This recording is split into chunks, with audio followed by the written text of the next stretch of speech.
pour finir, permettez-moi de partager avec vous un challenge. Pour les plus courageux, pour les plus audacieux, pour les plus engagés, pour ceux qui ont décidé de ne plus être moyens. Voilà notre challenge. Le mois de septembre, 30 jours pour réellement mettre en application les 15 lois inestimables de la croissance. Je vous propose 3 exercices, 3 défis dans ce challenge. Nous nous retrouverons le 30 septembre au cours d'un live, en ligne, en direct.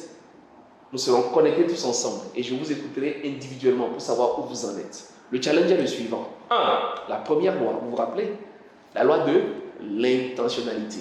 Vous choisirez un fossé que vous vous engagez à combler. Il en existe 8. Vous allez choisir le fossé le plus important pour vous. Et vous allez travailler véritablement avec des actions concrètes à le renforcer. Deuxième exercice, c'est la loi de la rigueur. Je vous invite à choisir une action que vous vous engagez à effectuer chaque jour de tout le mois de septembre 2025. Du lundi au lundi, tous les 30 jours. Et chacun de vous me dira combien de jours il a pu honnêtement et en toute transparence respecter son engagement.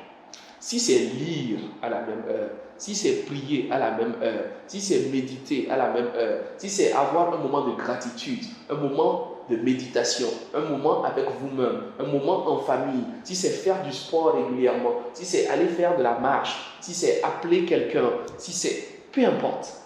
Mais la rigueur est de rigueur si on veut progresser. Donc, quelle est cette action? Aussi petite soit-elle, que chacun de vous s'engage à accomplir chaque jour, à partir du lundi prochain, lundi 1er septembre. Et tous les jours, vous allez cocher. Tous les jours, vous le mettez dans le groupe WhatsApp. Et puis, Guylaine va faire le suivi. Moi, je vous retrouverai le 30 septembre pour évaluer cela. Troisième défi du challenge, ça va être la loi de la contribution. Trouvez 2 personnes, trouvez 3 personnes et partagez-leur quelque chose que vous avez appris. Parce que la meilleure manière d'apprendre, c'est de partager. La meilleure manière d'apprendre, c'est de l'enseigner aux autres. Alors, réunissez 2 de vos amis, réunissez 3 de vos parents, réunissez 2 collègues, que ce soit en ligne, en présentiel. Mais s'il vous plaît, vous ne pouvez pas évoluer tout seul. Vous avez besoin d'évoluer en environnement.